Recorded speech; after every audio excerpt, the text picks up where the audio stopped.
Hi, everyone. Welcome to episode 1 of Cosmos Crusaders.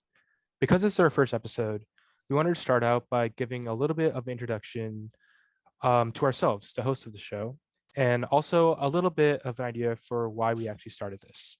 So, starting out with myself, my name is Gokul Srinivasaragavan. I go by he, him pronouns, and I am a first year PhD student in the astronomy department at the University of Maryland College Park. I was born in the Bay Area, um, and both my parents are immigrants from India, from Tamil Nadu. And I graduated from Caltech with a degree in astrophysics in 2021, where I also was a student athlete and played basketball. And I also played basketball for basically my entire life. So now on to my beautiful co-host, Simi, and also my partner. Hi everyone, I'm Simi. I'm 22 years old and I'm from the Bay Area. I recently graduated from UCSD and I'm going to start law school in the fall, and my pronouns are she, her, hers. Gokul is my boyfriend, and we started this podcast together for reasons that I'm going to let him delve more into because he sort of just approached me with this idea and I said yes. So he can go ahead and talk about it first. Yeah, so I guess the idea for starting a podcast, not this one in particular, but the idea of starting a podcast in general was one I've had for a little bit, starting from probably when I was a sophomore in college. So I have to give a shout out to two of my brothers, Noah Barnes and Stephen Hay, because the original podcast was actually supposed to be done with them. They were teammates of mine on Caltech's basketball team. And we were supposed to do a podcast that had to do with sort of different topics that had to do with being a student athlete, and also just with life in general. There were a lot of things that we wanted to talk about, just like mental health and just different things like along those lines. But we never really could have got that off the ground. But I just say that to say that the idea for starting a podcast for me has been on my mind for a while because I really enjoy hearing stories. I've loved reading books as a kid. I also enjoy writing stories. I would actually write a lot of stories for fun when I was a kid too. So stories have always been something that sort of have just been really important to me. And I guess the idea for this podcast in particular was sort of the culmination of a lot of experiences that I had during my time at Caltech and also my first year as a PhD student in Maryland. So it kind of all culminated when I went to the High Energy Astrophysics Division meeting held by AAS in Pittsburgh during March. So at that meeting, that was the first meeting that I went to as a grad student, first conference I went to as a grad student. And there I saw, well, there wasn't very much representation for underrepresented groups in the field. Um, as most people know, astronomy and astrophysics is a very white male dominated field. And going into the grad school, I sort of knew that. It just saddened me that I know that there are people of other races, other genders, and that come from different experiences that would make an amazing scientist, but they just don't have the representation and people to sort of guide them and look up to them that have similar experiences that can help them get to where they want to. And I just wanted to do my own little part in sort of making the field a better place for underrepresented students and minorities. So that's sort of how Cosmos Crusaders was born. Yeah, of course, me as someone who is not an astrophysicist, I'm just here trying to do my part in helping Gokul and his community, in any sense of that word, sort of be confident in their voices, in a field where they're underrepresented. And um, for me, someone who is starting law school in the fall at a graduate institution, I don't know what I'm going to be getting myself into and how the experience will be. So I just want to make sure that we bring people onto this podcast who we can share their experiences to make sure that our viewers are inspired to see that they can pursue something that they really want to as well, and they don't have to be afraid of the barriers that may be in place stopping them. I just hope that we can make any sort of impact, not just on the field of astrophysics, but the whole higher education in general. Yeah, so I was extremely excited when Simi agreed to co-host a podcast with me because I think that she brings a lot of unique perspectives from someone who is not in the field of astronomy or astrophysics. And as you guys will see from the first interview we had with my good friend Isiah. We'll get into that a little bit later. But she is able to bring different perspectives to the show and sort of ask questions that people in the field would never really think about asking. And she has a really unique view of viewing the world. And yeah, she's really great. I could talk about her more and more, but that's not the part. That's not the point of this podcast. But but yeah, I'm just really happy to do this with Simi. And yeah, we have matching headphones, matching necklaces as well. So this is just on a personal level making me very happy to do. But yeah, so now I guess getting into sort of our first guest, that's Isiah Holt. And we did Isiah's interview a couple of days ago now. Um, and we were really happy with how it went, especially it being our first interview and first time we've ever sort of done anything like this. Part of that is just because Isiah is such an easy person to talk to. He genuinely is an amazing person and has such a big heart and is incredibly selfless, as you guys will see from the interview. He is an amazing researcher, but an even more amazing person. And so we talk about a lot of things in the interview, but a couple of the things that I sort of wanted to highlight was sort of a little bit about his personal journey, which we get into, and also he has a love for implementing inclusive learning practices in the field. And we talked about that in the interview. So if any upper career folk are watching this and you guys just have like 10 minutes out of your day, I would really, really encourage you to listen to what Isiah has to say about his ideas for how to implement inclusive learning practices into the field, because that will help make the field a better place for more people who have the ability and have sort of the drive to succeed and make really, really amazing contributions to space science, but just may not have the opportunity to do so because of the way that something is sort of taught towards them, which I think is really just a shame because we need to make astrophysics as inclusive as a field as we can for the future. So yeah, that was sort of my main takeaways from our interview with Isiah. Also, a lot of really cool sound bits. He's a really dope guy. Simi, do you have anything to add? Isaiah was awesome. I'm really happy that our first episode was him. And thank you, Isaiah, for coming on. I'm excited to see how this progresses, but I think we're off to a really great start. And I wanted to thank everyone who's watching for supporting us and for supporting Isaiah and everyone else who's to come. I'm very excited to see where this goes. Yeah, me too. Thank you, everyone. So now on to our interview with Isiah. I am extremely excited to present our first guest on Cosmos Crusaders, and a little bit of an introduction. It's my brother, Isiah Holt. Isiah is a second year PhD student in the astronomy department at the University of Maryland College Park. He got his bachelor's degree in astronomy and physics from Penn State. He is from Pittsburgh, Pennsylvania, and he is a lover of neutron stars and Naruto, which we will get into later in the episode. And he also recently won the NASA Pathways Fellowship, which is an incredibly amazing accomplishment, and we'll also get into that later. So, welcome, Isiah. How are you doing, bro? Hello, thank you so much for the introduction. It was so sweet. Oh my goodness. Yeah, bro, you're an icon. Oh, okay. I don't know about that one, but No, it's true. I can confirm you're pretty iconic. oh geez, I'm just the person just trying to make it through life. Yep, just like everyone else. Yes, sure. So yeah, we'll get right into it, bro. Okay. So I know last night was a long night for you because you're working Oh. on the draft for your second year project. So just a little bit of background at UMD, we don't have a qualifying exam. What we have is a second year project where all of the research that you do during your first and second year sort of culminates into this project that you write up as an academic style paper, and then you submit it, and then you create a presentation and you perform the presentation in front of the second year project committee. So it's kind of like a thesis defense, like a mini thesis defense, sort of in preparation for your actual thesis defense in year 5, 6, whenever you do that. So I know that your project's general goal was to sort of make progress towards understanding the core composition of neutron stars more. Could you describe a little bit more about what specifically you did in that project and what sort of it's about?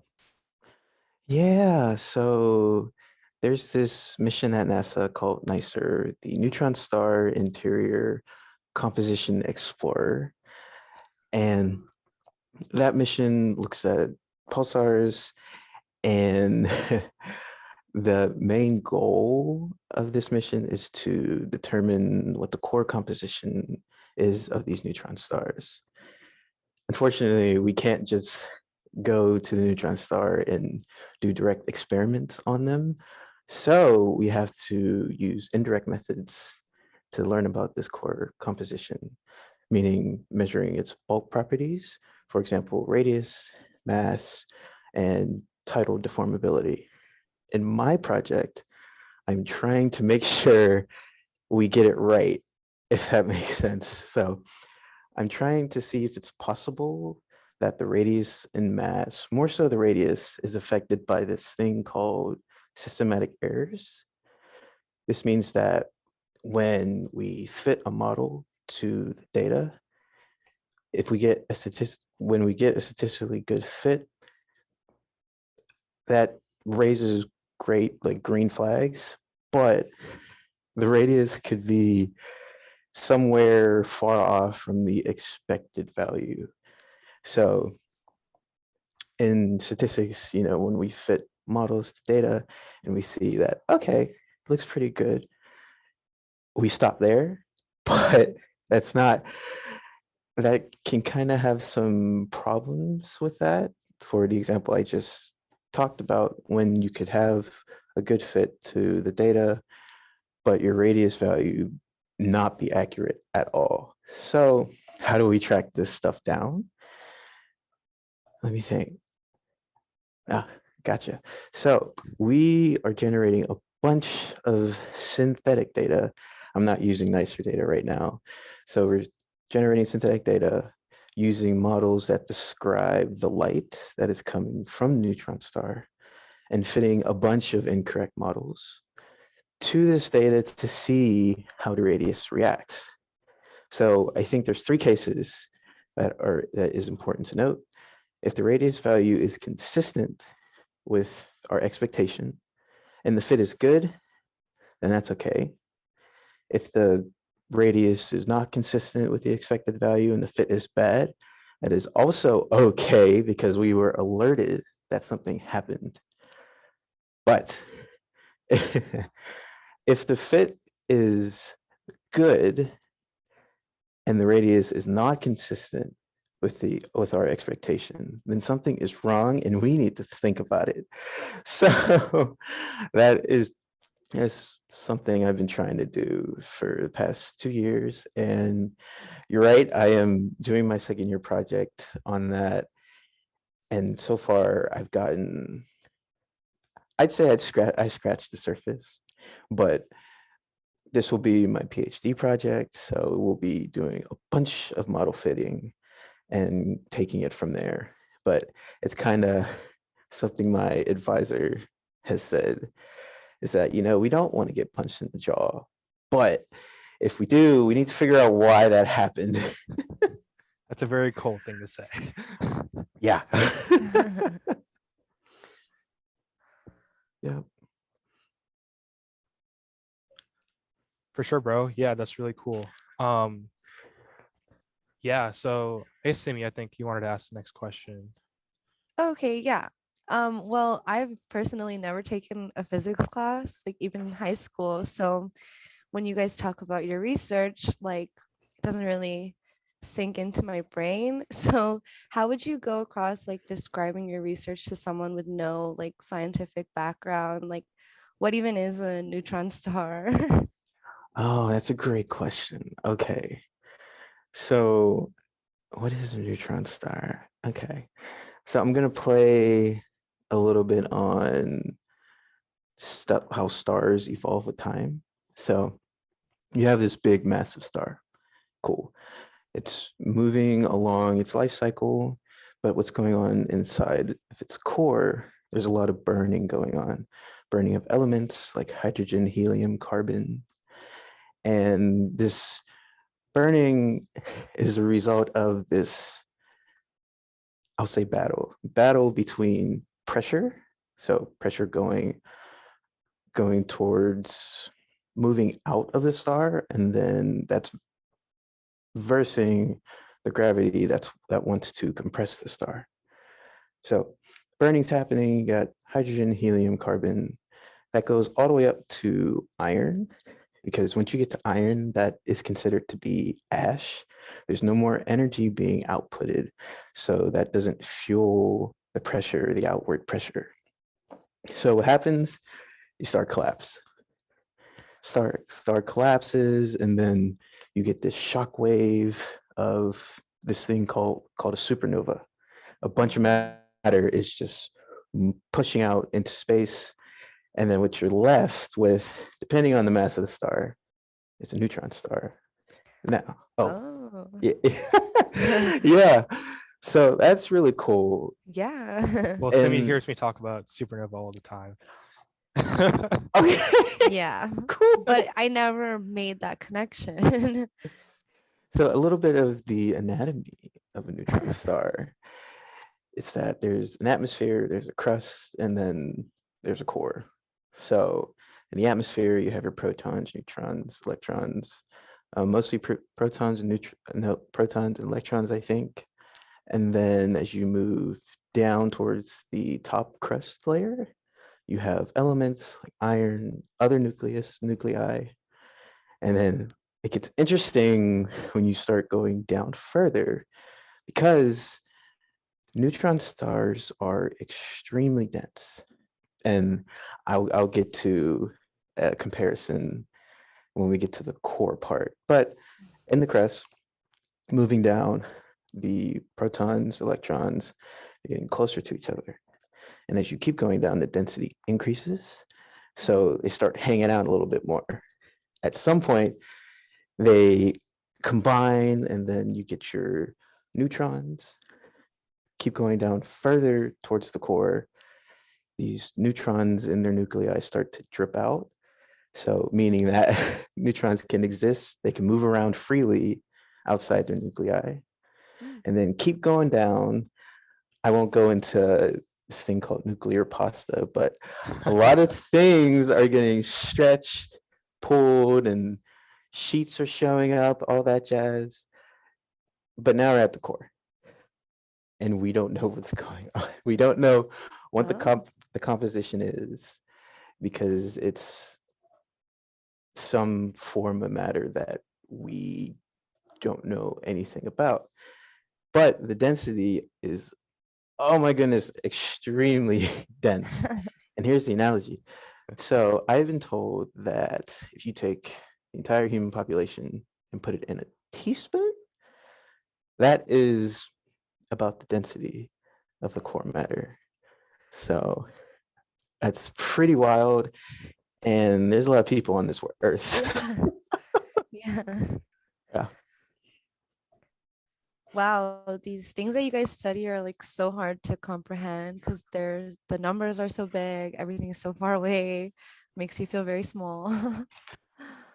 It's so interesting because, right, you have these huge objects, hot objects, cool objects, and you can only look up. You can only see what we see from Earth with our eyes or telescopes. We can see images. That's all great.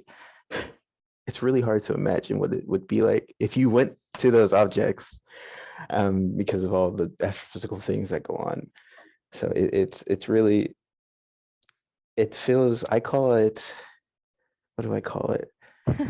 It's like a dance with problem solving, because you really want to know something, but something else could happen that screws up your data analysis or observations, and you keep chasing it, but you really want to know. I feel like that's with everything, because we want to figure out things, but especially in astronomy, it's really like that. That dance sort of analogy is really interesting. I never heard that before. That's a really good way of looking at it, though. I think I've heard it somewhere, and it just, yeah, I've watched a lot of YouTube videos.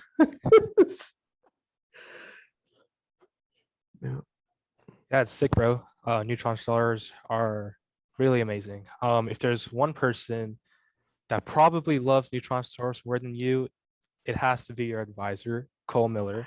So I wanted to talk a little bit about Cole, because the advising relationship is a very important part in graduate school.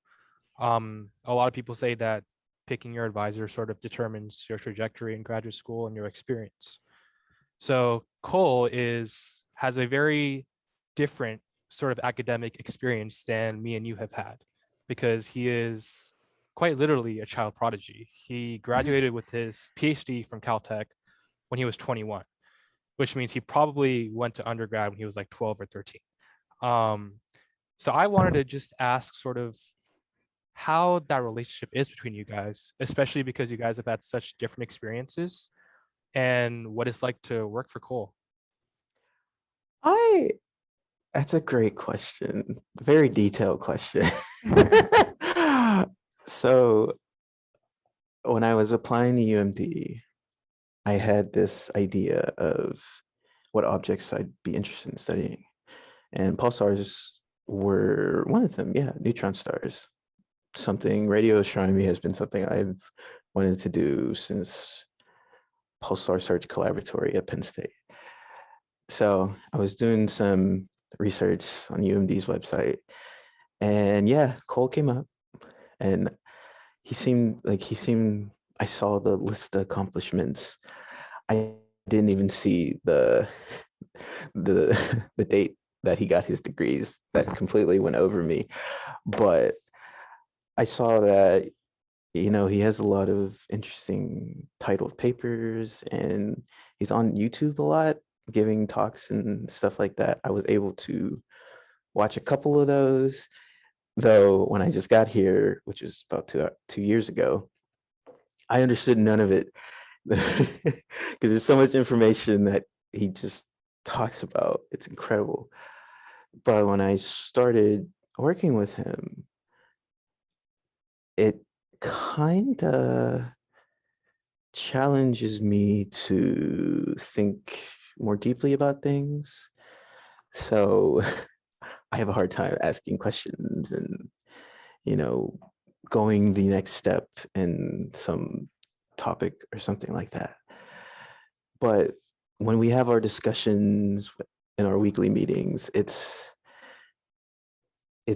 like he asks me questions, asks for my opinion, and which is something that you're kind of supposed to do as a advisee thing, but it's very pedagogical, whatever that word is, very teaching, like, yes. And I really do appreciate that, because it's not just a relationship where, okay, you're here, let's do this research, and we're not going to talk about it or any development or anything like that. It's it's the opposite. It's a very large learning experience, and I do appreciate it. We haven't had any crazy problems yet, and I hope that never happens. But to be, to be a student of his is very interesting, and I'm learning a lot. Yeah, I'll say that. Yeah, it's great Yeah. to hear, bro. Oh, sorry, Simi. Go ahead. Oh no, I was just gonna say that's super awesome. Do you think that it helps that you and Cole have sort of a relationship outside of school? Because I've heard that you guys play basketball together occasionally. Do you think that helps? So I think, well, I know where you got that information from, but yes, we did that once, and that's because Cole emailed us about it, and I was like, yeah, sure, I like basketball, you like basketball, let's see how this goes, because I'm always curious about how people are outside of the academic environment, especially professors, because Yes. that's all you see them in. So we did that, and you know, he can shoot. I'm not gonna disagree with anybody on that. So he went to basketball camp, and Oh, he's really big on that sport, and it really shows. You know, e- every time I walk into his office, I look down to the bottom right of his office corner, and his basketball is always there. So, Oh, and I think today he went to go shoot, just to relieve some stress.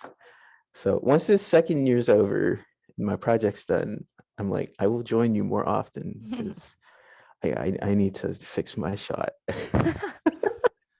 Isaiah be shooting like with one hand straight up, like with his left hand. He'll like hold it slightly, and he'll just like straight up shoot with with his one hand. And I asked him why. Why do you do that, Isaiah? He's exposing me. I'm just saying. I'm just saying. I mean, I've never seen anything like that before. No, it's just I rely on my left hand so much, like for writing and doing other things, that my right hand is just like, okay, Doesn't follow help this at all. hand. Exactly. So, but I think I've been asked about that actually more than I can count, honestly, because people watch my form. Okay, Gokul can help you out with that. Right? I played Yeah. a little bit. I played a little bit. Oh, Just here and there. Yeah, just here and there. Mhm. Yeah, well, Cole, shooting around with Cole was definitely not something I expected to do when I came to UMD, but oh, okay. it was pretty sick. Yeah, and he can definitely shoot. I was very surprised of how good of a shooter he is. So we'll definitely get that going again next year. Um, but yeah, also Cole, if you've ever taken a class with him, definitely the best class I've taken so far in my career has been the radiative transfer class I took with them. So just having him as a professor, and I can kind of tell that he would be someone that extremely knowledgeable as an advisor as well. So I'm glad to hear that's going really well for you guys so far. Yeah, same. But let's just backtrack a little bit, like Okay. bring it back to many years ago and get some Oh. more background on you and how you came to be here. So like what prompted you when you were younger and you were applying to colleges? What prompted you to study space for the rest of your career? So it's a combination of things. I'll say one of the first things is the Cosmos TV show. So both hosted by Carl Sagan and Neil deGrasse Tyson. I've watched a good bit of the series from both of them, and I kind of piqued my interest starting there. Very cute. And then, I started watching NASA videos on YouTube, a bunch of different launches, whatever scientists going on, and just seeing pictures of Earth from space was real trippy. And I thought it was like super cool. And that was like, I think around middle school age, stuff like that. And then astronomy kind of took like a backseat because going into high school and things are happening, people are growing up and all that stuff. Right, cool. So I take an astronomy class in junior year of high school. I think early, yeah, no, because they don't have semesters in high school. What am I thinking? Just a full year. Right, cool. Oh, really? So Is it like yeah, that? It's like that in Pittsburgh? yeah, it's we sign up for classes and that's what we take the whole year. There's no semesters, all Oh, 180 days. Yeah. I feel like it was like that for me too. it was like that in I mission too? I think the only class that we didn't take the whole year was like health and geography. I guess that's true. Yeah, there's a couple of them for that we did as well. Sorry, Isaiah. Go ahead. No, you're fine. You're Sorry. fine. That's great. No, but I took this astronomy class. It was just a gen ed. I didn't have to take it, but I've watched videos and done stuff. So I thought, oh yeah, it'd be a cool thing to revisit. So I revisited it and we watched Cosmos pretty much again because the professor likes, well, the teacher liked that too. And there was, I can't remember. Oh, right. Okay. So we did a class project and it was just a simple research project. You look up an astrophysical object out in space, and then you do a 5-minute presentation on it. Me and my partner, we chose the black hole. So crazy objects, super, I think it's super wild. It's extreme gravity, and when light goes past the event horizon, so Actually, no, I won't get into too much detail. But light can't escape from a black hole. That's all I'll say. And we gave that presentation. It was pretty good. The teacher liked it. I'm so mixing up words right now. But that experience was fun. And then I go to my physics class a couple weeks into the semester, where there was this lecture series called Westinghouse Science Honors Institute. And it was just 12 lectures during the weekends, I think every Saturday for, 12 weeks. And it was just a bunch of lectures on science stuff, ranging from CSI, biology, to dark matter and exoplanets. So I was into the exoplanets and dark matter stuff because, physics and astronomy, that was my thing. I was interested in. So I took that with me. And then it came time for my senior year project when I got to the next year. So we had to, pick a job that you would like to do research on, possibly what you would want to do in the future. So I picked astrophysicist. And I asked my teachers, where can I talk to a real astrophysicist? Because we had to actually job shadow somebody and do that, take notes on that stuff. They told me, well, you can try University of Pittsburgh or Carnegie Mellon and see what works there. I think I emailed Carnegie Mellon, and I emailed, there's another one. I emailed Pitt, Carnegie Mellon. I can't remember if I emailed Duquesne. I can't remember. But the result was I got a meeting with a Pitt professor, and he was the person that gave the dark matter talk at the Westinghouse lectures. So that felt like a circle that was connected. So we chatted, and I have never, at that stage, when a lot of information is given to me and there's a lot of technical words, my mind kind of shuts down, at least at that stage. But, every time he would say something, he'd check in with me and be like, oh, okay, what did you think of this? Were you confused here? Of course I was. Or, can I explain something else? And like, sure. Took notes. And I left there, gave my presentation on being an astrophysicist. And the teachers there were like, oh, wow, this seems like a very, very hard job and very like technical, sciencey.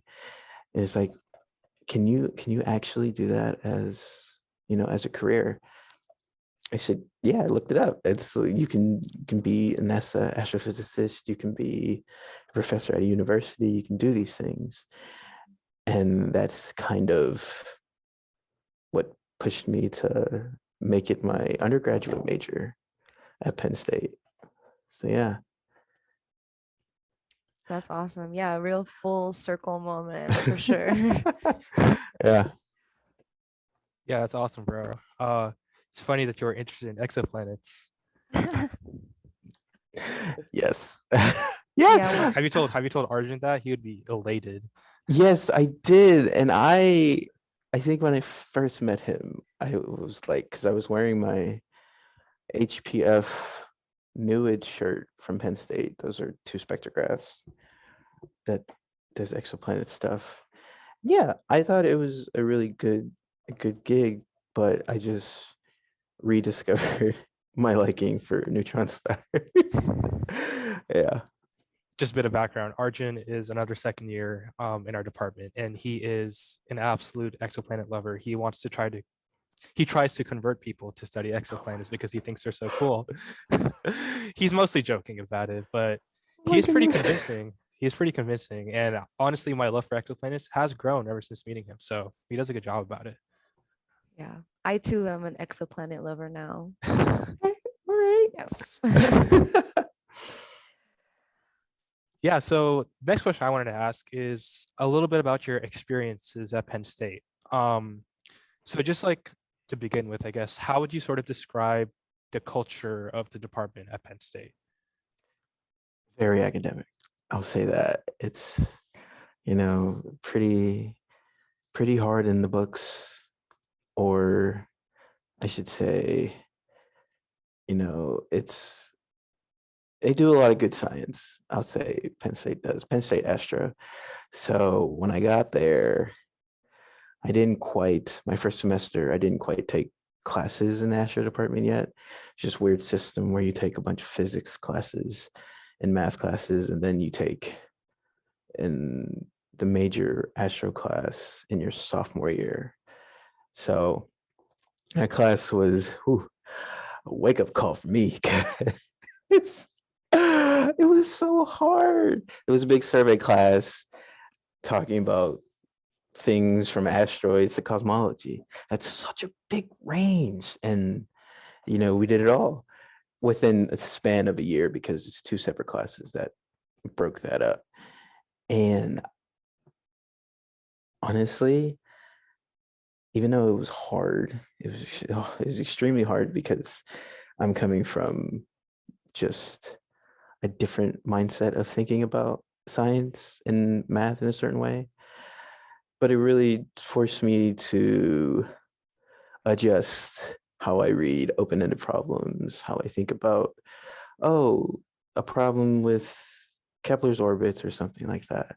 So it's very academic there. There are good people there. I did have some interesting experiences, and if I had to pick a different school for undergrad, I don't think I could, because Penn State is also a pretty good astronomy and astrophysics program. But we'll probably get into that a little later. Yeah. Yeah. So, I mean, I guess I asked that question because I'm very interested in learning about how, because I think culture is a very important part of a program. Mhm. It might be the most important part, in my opinion, actually. Just coming from the background I have in basketball, like the culture of your program sort of determines how you guys do. Like you could have the best players in the world, but if you don't have a good culture around that, you're not going to succeed no matter how much talent you have. So I guess sort of comparing and contrasting how the culture is at UMD and the culture Mhm. is at Penn State, like what would you say some of like the differences and similarities are? I would say, I don't know if I'll be biased, but since I was an undergrad, I had a lot going on, and my head was in the books a lot, and I didn't really spend that too much time in the department. But when I did, here at UMD, there's a lot of interaction, there's a lot of talking, and I think that's amazing, especially within the graduate students. And then I see the undergrads all talk to each other, and that's really fun. We all have our own different spaces here at UMD, which we're trying to join our two groups so we can get to know each other, but we'll talk about that later. But at Penn State, it was kind of different, at least. I don't know how the graduate student life was there. It seems like everybody was focused on what they were doing, but maybe outside they were a lot more friendly or something like that. But within the undergrads, after our first two astronomy major classes, we were like, oh yeah, we need to stick together so we can pass. And I think, yeah, we had that connection where we talked, and that was really cool. Um, but yeah, I just don't know how the grad life was there. I talked to a couple because I was kind of on the same project as them, but was doing something different. So I chatted with them, and they were really cool people. I just don't know how the group talked to each other. Yeah. For So sure. yeah, and then I didn't know too many astro professors other than the ones that I took classes with. So they seemed okay. very straightforward. No, not so much storytelling, except for my advisor at Penn State. Super cool. But here I can see, a lot more interaction and storytelling, which I think comes with the graduate student badge that you get. So I don't know why, but maybe because undergrads come and go, but I feel like that can be a little different. I mean, you wear that badge well now. You tell some Oh, great stories. oh, So, jeez. I'm flattered. so the next question I had was a bit of a loaded one. So from conversations we've had, Mhm. I know that you are one of the only Black undergraduates in the astronomy program. Mhm. So I was wondering how your experiences at Penn State were shaped by that fact. So yeah, for as much as I can remember, I was the only African American student in my year at Penn State. And at first, you know, it felt a little odd, but I grew up in Pittsburgh. My neighborhood is very diverse, but I went to a pretty much white dominated high school, middle school, and all that stuff. So I am kind of adjusted to that scene. That what is that? Oh, what do they call that? Never mind, I can't find the word. So I'll just say scene. I'm used to that area. So when I got to Penn State, I didn't really think too much of it, but I was also met with um, I was met with a very good thing I am very grateful for. So I got this thing called the Buttonweiler Fellowship, and that helps minority students through their undergraduate career, pays for their tuition all 4 years, and connects them with a huge cohort of minorities. So that's where I met one of my best friends, and he was a physics major. So at Penn State, there's two different departments, physics and astrophysics. They are kind of in the same building, two really close to each other, but can call it the same building. So we kind of latched on to each other and talked a lot and hung out a lot. So I kind of had that to relate because he's half African American. So I was able to connect on that level, and that made it a little less weird. So, but in astronomy, yeah, it wasn't. I was still the only African American there, but I still made great friends. Like the fact that I was able to adapt, I I have best friends, that who don't look like me, and it's like okay, you know, I try to make the situation the best it can be or something like that. I'm an optimist, if you can't tell. I smile a lot, and that's just how I am. It can be good, can be bad sometimes, so but that's how I roll. But I was also connected to the diversity office at Penn State. So my fellowship is pretty much through that office. So I spent a lot of time there when I needed to get away from some stuff and talk to my fellowship advisor. And we have a funny relationship. It's because, you know, she always keeps an eye on me and stuff like that, make sure I'm doing okay. It feels like a family member, which is kind of cool. So I was very fortunate to have the experience that I've had at Penn State. So yeah, I don't think I trade that. That's why I think if I had to do it over again, I'd still stay. Yeah. Yeah, wow. Props to you for having such a optimistic mindset. I think more people would benefit from seeing things the way that you do. But just kind of going off that, and also the divide that you were talking about at Penn with the graduate students and the undergrads. Like if you were put as the head of the department, do you have any ideas of how you would try to like bridge that gap and make learning more inclusive, like not just based on race, but also like for grad and undergrad students?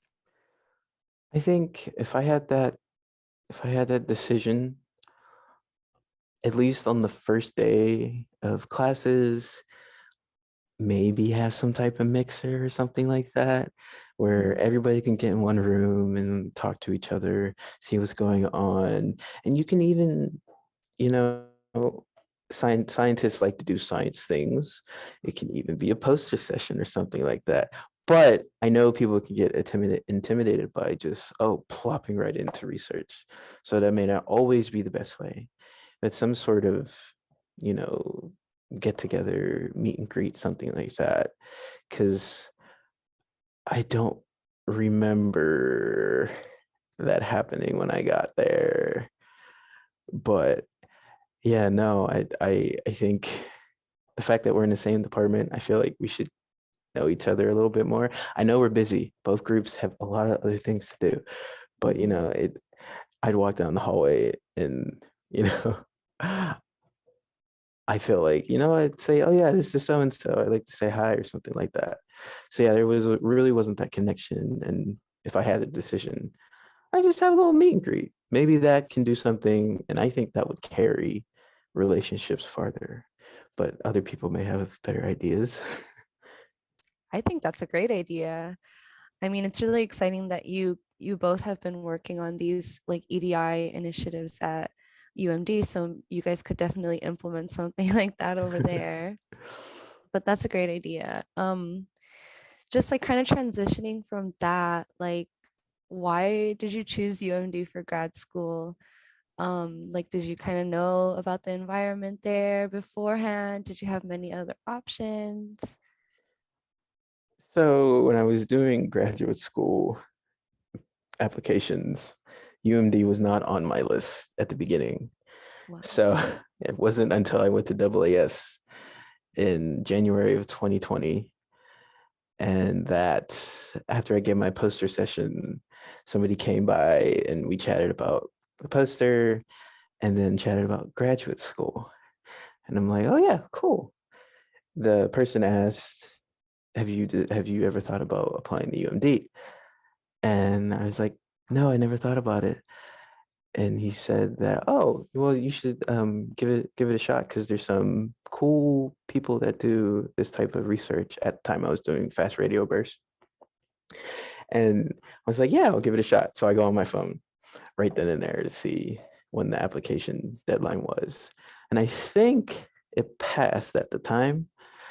And I showed him. He was like, well, give me a moment. So he goes away. He comes back and he said, "Oh yeah, I talked to somebody that I know at University of Maryland, and they said that, oh yeah, you can apply, no problem. We haven't even gotten through all of the applications yet, so you still have time to submit it, and you don't even need your physics GRE score."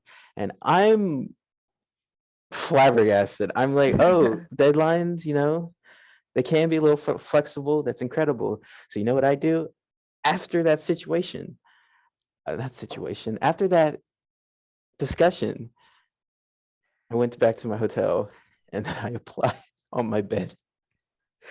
I Wow. applied that same night. I was so quick.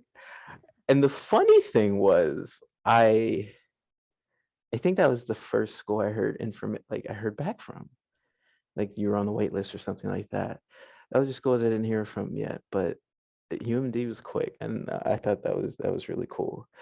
But what solidified me going was their connection with NASA. So NASA Goddard is pretty much down the street from UMD. So there's a lot of collaboration going on. And over my undergraduate career, I've been wrestling with, oh, do I want to become a professor or do I want to be a NASA scientist? I like talking about science to people, and maybe I can do that as a professor, do all that stuff. Or work at NASA, work on missions and stuff like that. It'd be really cool being an astrophysicist there. Yeah. So I kept weighing these until, I saw that, okay, I can do outreach opportunities at NASA and just, maybe go to different schools, go to different community centers, do something that communicates astronomy to the public.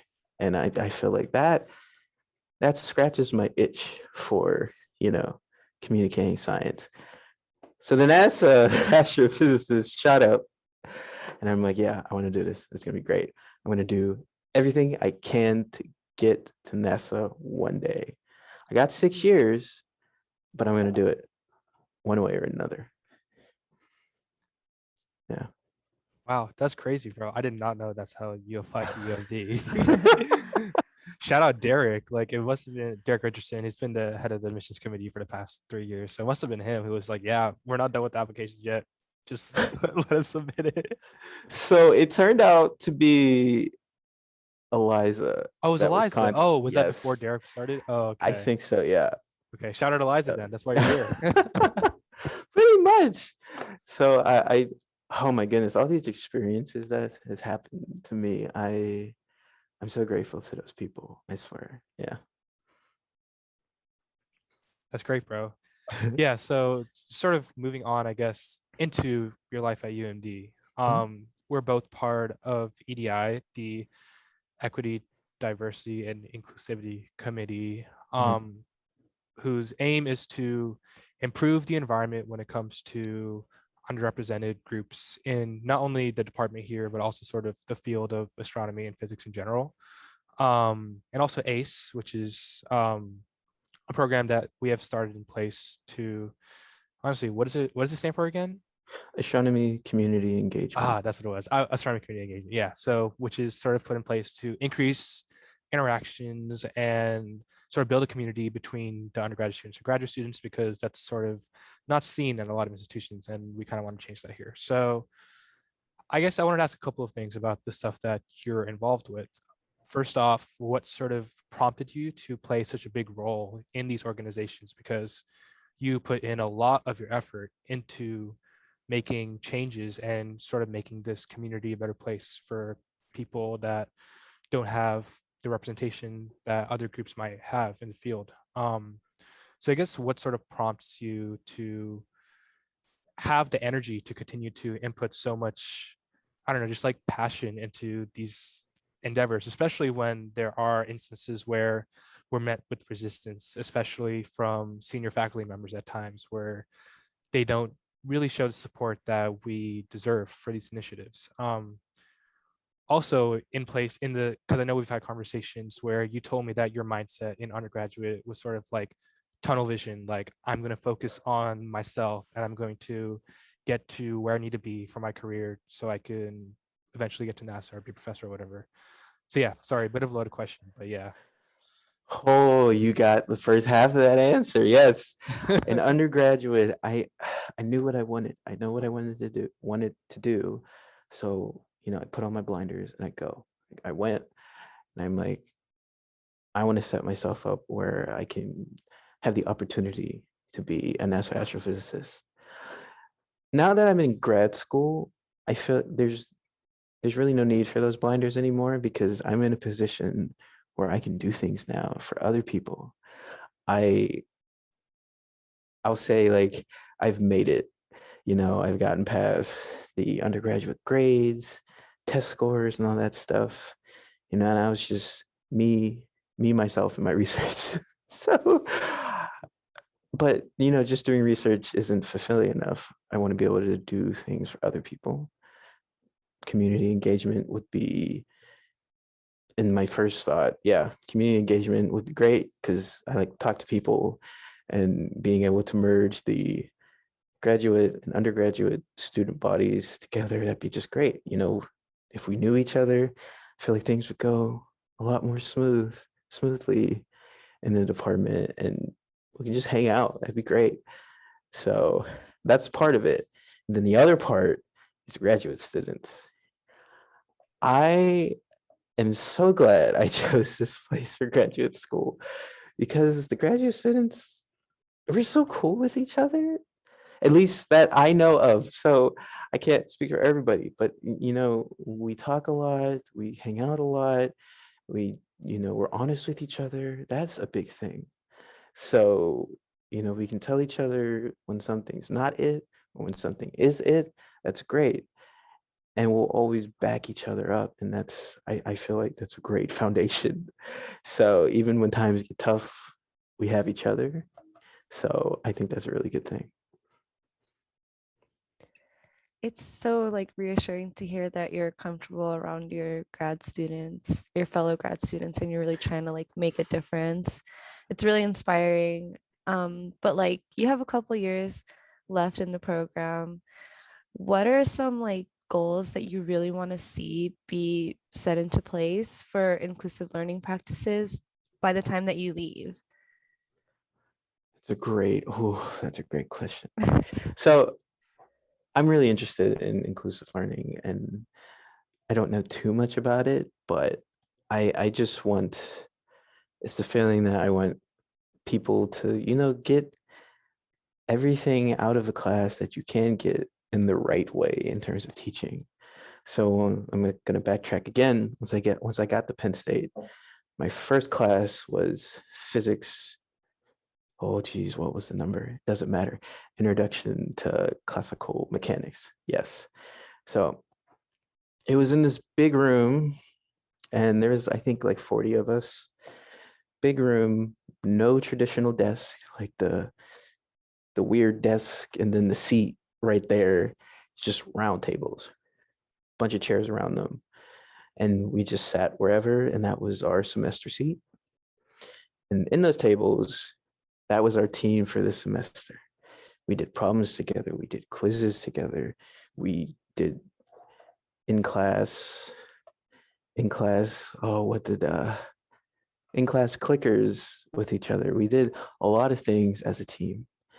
And coming coming from someone that used to like keep to himself a lot, that was a big eye-opening thing, because in science we collaborate. That is a big thing.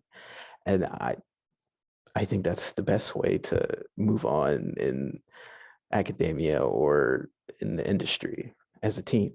So there's some classes though that are still in the traditional way. You get your lecture, and you take notes, you listen to the professor talk for 50 minutes, hour, 15 minutes.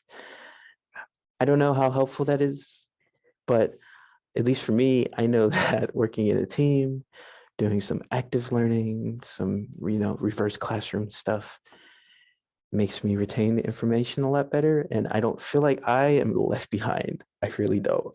So if if I could do that somehow, if I had the ability to do that here at UMD, that'd be great.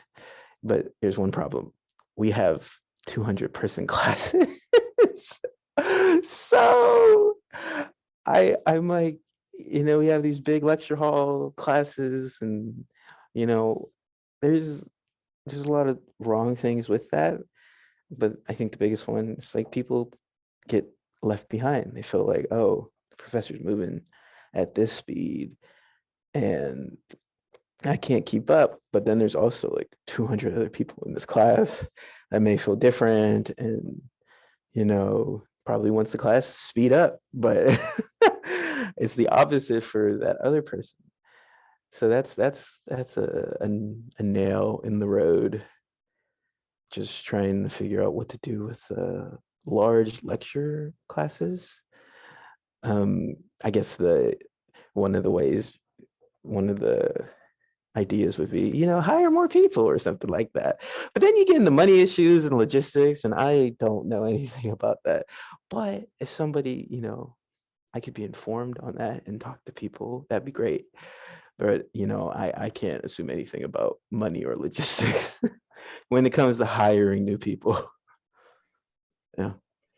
Yeah, I mean, we both know how hard that has been in years for different institutions. So yeah, we don't have to go down that rabbit hole right now. But that does seem something that is easier to implement for grad classes, because like I mean, our classes, we have like, how many people do we have? 6 plus 9, usually Yeah, 15. yeah. Like around like 15 people a class. So that's definitely seems easier to implement for smaller classes. So, I mean, if that's something that we want to work towards during your time here, I think we can try to make that happen. That'll be really great. I am down.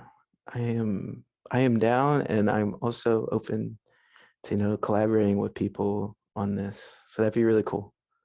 I got 4 years to do it. For sure. Yeah. So now sort of transitioning a little bit to looking towards your future. Um, yeah. So like I mentioned earlier, you have got the NASA Pathways Fellowship, which is an amazing achievement. And this is actually the first year, I believe, that they're actually giving it out to people in science. It used to be just an engineering thing. So I just wanted you to sort of describe a little bit about what the fellowship is and what was sort of like the process for getting it. So yeah, NASA Pathways was a big engineering internship into a civil servant position at the end of your schooling period. But yeah, like you said, just recently they opened it up to the sciences, which is really cool. But NASA Pathways is an internship where you go to NASA, or I guess in our situation right now, it can be remote, and find an advisor, do some projects, talk to a lot of people at NASA, see what opportunities are available. And as you go on in your years while you're doing your schooling at undergraduate, graduate, and I think they got one for high school seniors or something like that. There's a level for that, which is cool. And once that's over, you have the opportunity to be, okay, do you want to be a civil servant if there's a position open or something like that? So it's a big gateway. Like, I understand, you've been with this um, company for a while, and, it seems weird that, oh yeah, I've done this for so many years, just to be able to walk in. I don't know why I find that a little like surprising or something like that, but it kind of makes sense. You know, they work with you, and then you work with them, and as years go on, you get the idea of how this works, and you already know a bunch of people, so might as well sign on or something like that if you're still interested in being a civil servant at NASA.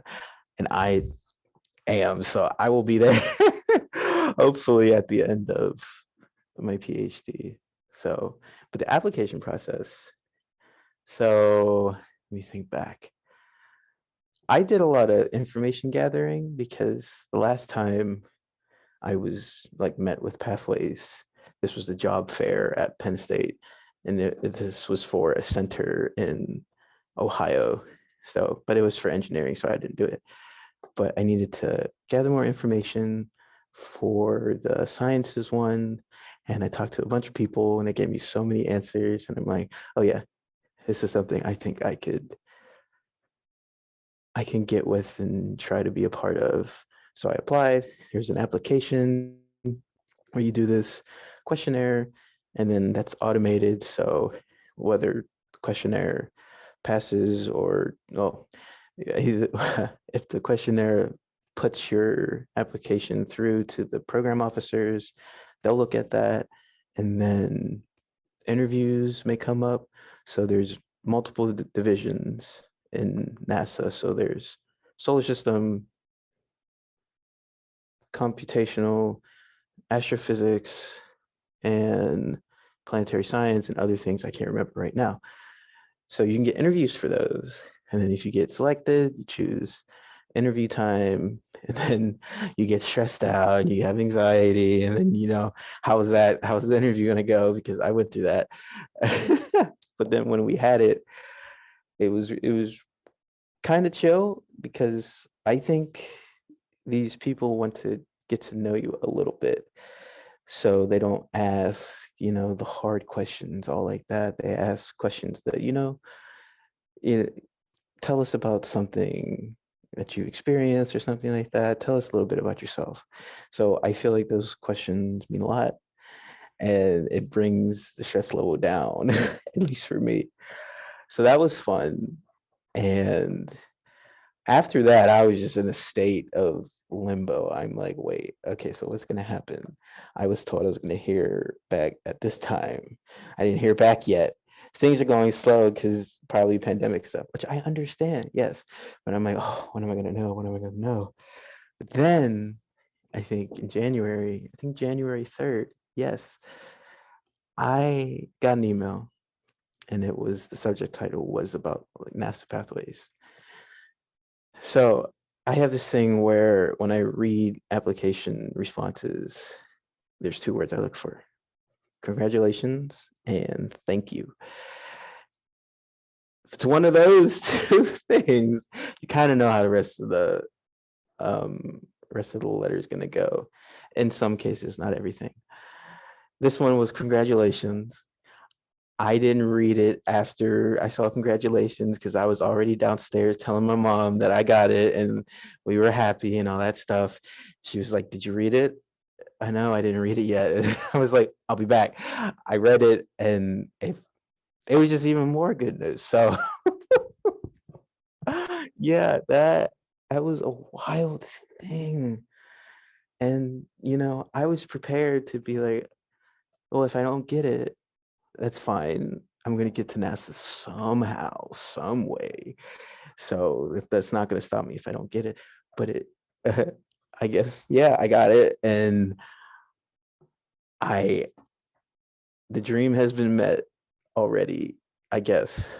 So I just gotta make sure I can keep it, and then things will be smooth. I just gotta keep working hard, and I think things will fall into place. That's amazing, bro. Very well deserved, definitely. Oh, jeez, thank you. Very well deserved. I was so happy for you when I got that news.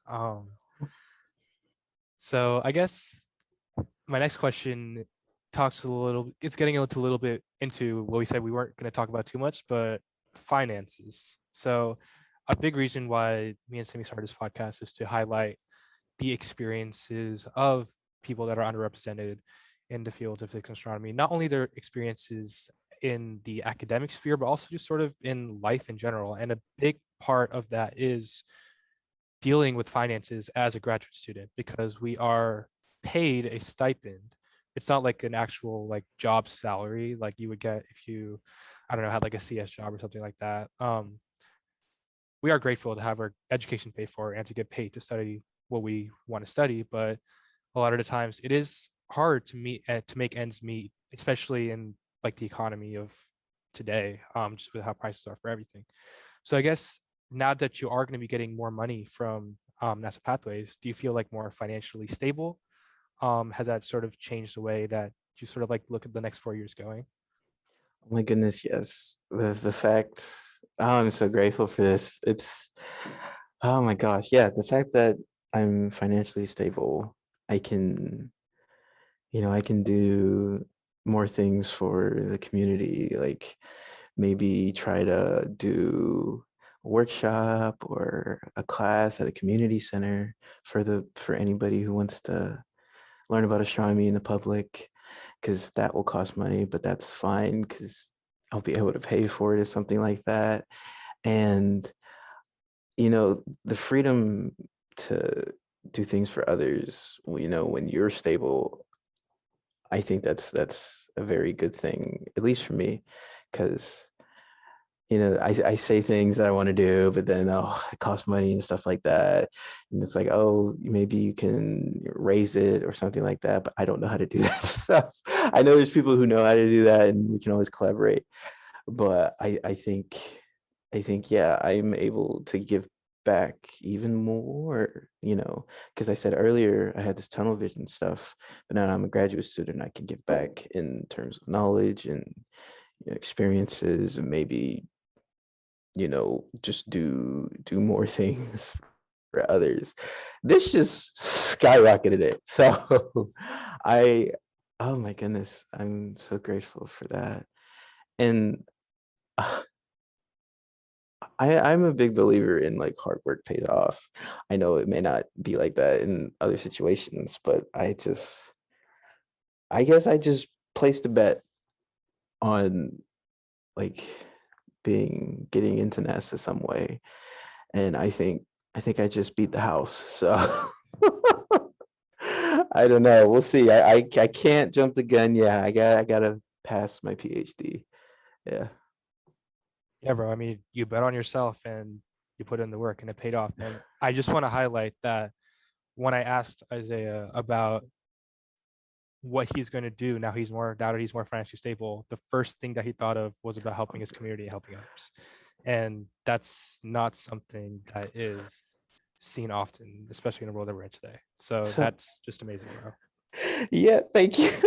I also when I've told my mom this before, and I said that at some point I want to create a scholarship, a fellowship, or something like that for people in underrepresented groups for undergraduate for college so that they can be financed at least partially, if not fully. I know that takes a lot of money to do that through their college careers, so they don't have to have that financial burden, because that has been done for me. And I, it was so helpful. And I feel like, you know, I wish everybody could have that experience. So at some point in my years on this earth, I want to be able to do something like that. Yeah. You're very selfless, dude, and a lot of Oh, people are gonna benefit from the kinds of things that you're really trying to do. So I think that's awesome. I really respect it. But just one more money question while we're on the topic already. Like when you were applying for grad school and you didn't know about this Pathways Fellowship that you were gonna get, were you like ever second guessing or kind of doubting your career choice because like for the majority of your 20s you were kind of going to be in a tough financial position, so were there any doubts about that or were you all in? so I will say that I was all in. And I'll say that because I have a wonderful family that Oh, will support me financially if they really need to. So I thank them for that, but I don't want them to, because, that's them. And at some point I will be helping them out. I don't know when, but that's that. But I was aware that I could have done like a data science job. I've done coding, and I know those jobs make a lot more money than graduate students, but I think I still had this, oh yeah, I want to be an NASA astrophysicist, and that's the way to do it. So at least one of the ways to do it that I had in my mind. So I'm like, yeah, I'm all in. And whatever happens, happens, but I just hope things go well. I put a lot of faith in things. So far everything's been okay, and I hope it keeps going like that. me too. Thank you. That's really admirable though, like you just were determined to do something and now it's all kind of paying off, so it's really great to see. Yeah, um it's so wild. But yeah, just a last quick question before we kind of move on to our closing remarks. I just want to know your thoughts on astrology, like as someone who studies the stars, like just general thoughts, comments, concerns. I don't know. So I haven't looked into astrology since, I think, like high school, because that's when it was on the rage or stuff like that. So I haven't checked in since then, but watching classes, like some or talking to people about how astrology was important to our ancestors and how they told stories about the stars. That's really cool. Um, but I don't know. I don't know if it's gotten away from that as time's gone on. But uh, other than other than I guess the daily horoscope, I don't know too much more about that. But that was an interesting question. Thank you. Yeah. Yeah, that is a really interesting question because a lot of times people just ask us like, oh, like, can you like read the stars or like what do you feel like? Can you tell like I don't know what's gonna happen from like the stars or like astrological questions? And then we're like, we don't study that. Like we study like like what occurs, like the phenomena, try to understand the physics behind sort of what's going on up there. But like you said, astrology did have a big impact on how our ancestors sort of told stories, and that was, I guess, how first the stars were studied. So, yeah, definitely an interesting question and something to, I guess, think about sometimes more. It would be interesting if there were sort of classes that like talked about sort of the transition from our ancestors studying the stars through like astrology to astrophysics and like sort of how that transition sort of occurred. That would be an interesting class. I don't know what department that'd be in, but like that seems pretty cool. I was gonna answer that astronomy. Well, like yeah, but it could also be in like history of science, maybe, or Yeah. like something like that. Yeah, for sure. Um, but yeah, like you said, I think there are definitely been things that have deviated from that. Especially people making decisions off of it and like life decisions like in India, people get married off of it, different like Oh, astrological like implications or like what? compatibilities and stuff. That's I think that's interesting. probably how my parents were married because my parents got an arranged marriage in India. Ah, Um, okay. so yeah, obviously it has definitely deviated away from that in ways that I mean I don't personally think is good, Mhm. but yeah, definitely an interesting question. So yeah, I just wanted to end with sort of some quick hitters, just to Jeez. have some fun. Uh, so the first one, is what is your top five anime? I know that you're a huge anime lover. I probably already know what your number one is, but I want to hear your top five. Yep. Number one's Naruto. All day. I've been watching it since Toonami. Yeah, no, I grew up with that. And number two, I'd say is Demon Slayer. That's a pretty recent one, but I really just enjoy the story, and I'm all about combat anime. So yeah, that kind of gets into the other one. So Dragon Ball is the next one. Hunter x Hunter is the next one, and then the last one's One Punch Man. One Punch Man is elite. It's so the, funny. the brawling, I swear, it just gets me excited. So yeah. Wow, I need to watch some of these animes. I've only heard of Dragon Ball Z and Naruto, You know but about Hunter Gok's x like, Hunter too. yeah, Gok's likes Hunter x Hunter, and I thought One Punch Man was a movie, to be honest. Not a big anime guy, but next quick hitter is your top five artists. So I had to think about this one. So top one, Bruno Mars. Especially with the recent project Silk Sonic.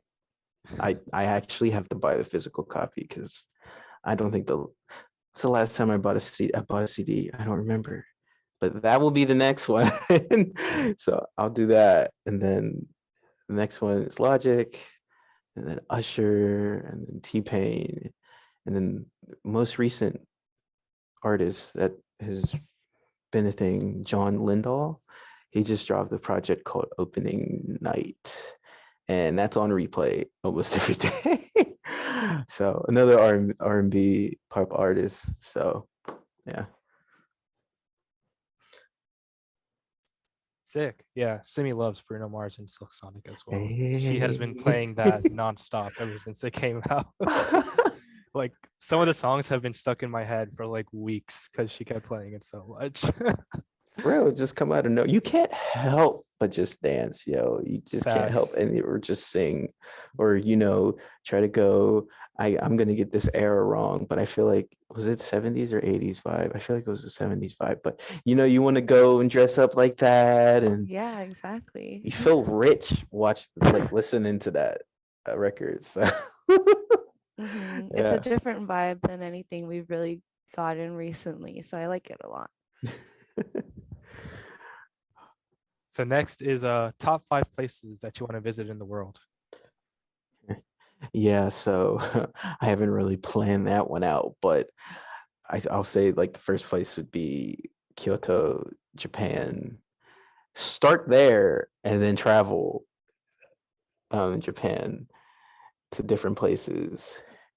Other than that, I think I have said that I want to go to London. That'd be a cool place to go. I've never been. I've just seen pictures. Because I think I played with the idea that I probably wanted to apply to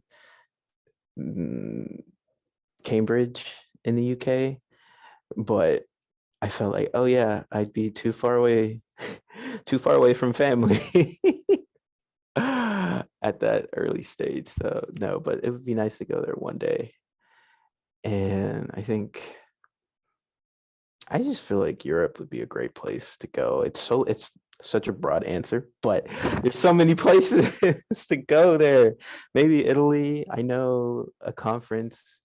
I think you just told me that a conference is going to be is it Italy or is it France? It's France. The Oh, ZTF like conference, I think, is going to be in France this year. Yeah. yeah. So it's like that's incredible. Another thing about being in science, you can get paid to go to conferences, and those places could be amazing. Yeah.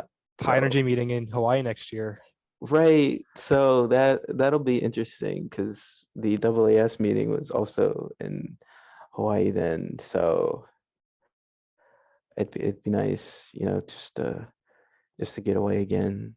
But I think, do I have a fourth place? Do I even have one? I don't think I do.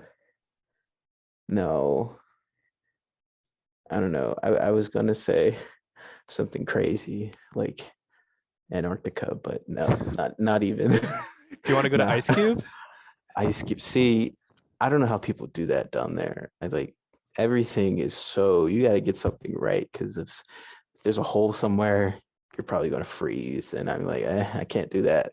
Do you know that people actually take like science trips for Ice Cube down there? Like, I forgot how often they do them, but like that's actually pretty crazy. I could never. I could never. Like just like I could never. I'm not going to space. I wouldn't do that because my family's like, oh yeah, when you go into space? No, I will stay on this ground and I will watch y'all go up. So yeah. What's the reasoning behind that? You just want to study space, but you don't want to go? Like, See, maybe I'll go if I have to, but Isaiah, wait, what was the quote you told me that one time we were at Pongo and you were like, uh, you don't let the universe say you said something. oh my goodness. So I've said this thing like I don't let the universe decide my fate. I decide my fate and what happens to me. Or something funny like that. Because like, yeah, I don't know what's gonna happen if I get in a rocket or something like that until everything's all checked off and safe or whatever. Or I'm just a little, I don't know, paranoid about that stuff. But staying on the ground, that'll be me. And I'll watch everybody go up there because there's been like so many successful missions. Yeah, right. But me, no, I'm good. I respect it. So I don't even. Yeah, no, I won't elaborate. uh, That's funny. Last one, more for my personal reference for the next time I'm out there. But what are your like top 5 places to eat around the DMV area? so I need to actually get this leveled up because I don't have 5, but I have a couple. I'll say if you like pizza, Andy's pizza is really good. I think that's the closest that I've experienced so far to, I think, like New York style pizza. That's what my roommates have said. And what's another place? Oh, K-Pot in Rockville, Maryland. It's it's a Korean barbecue and hot pot in the same place, same table. It is incredible. So I'll say that's 2. And then there's these 2 places, one in DC, one in Maryland. It's called the Block Food Hall. So there's a bunch of stuff in there. You can get boba, matcha stuff. You can get tacos from Little Minor Taco. You can get sushi. You can get all those things. So I'd say that's like my third one. But so far, that's what I've got. Oh, and I've been to Fogo de Chao twice. It's a Brazilian steakhouse, and I thought that was really nice. I'll say that's 4. But yeah, I need to get more, so I'll let you know. Yeah, We'll thank explore, you. bro. We'll Yeah, explore. you guys can go on a food tour. Hit me up after. Gotcha. Well, that's all we had, bro. I really appreciate you coming on. First guest, thanks for supporting us. Goodness. I'm so happy y'all invited me.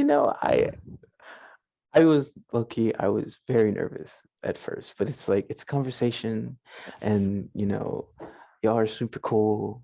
And I'm like, I want to get to know y'all more, so that is going to be great as time goes on. But I'm very grateful that y'all invited me. I'll do this anytime. Appreciate Thank it, you. bro. We're so grateful that you came, and it went really well. We're really happy about our first episode. Oh my gosh, thank you.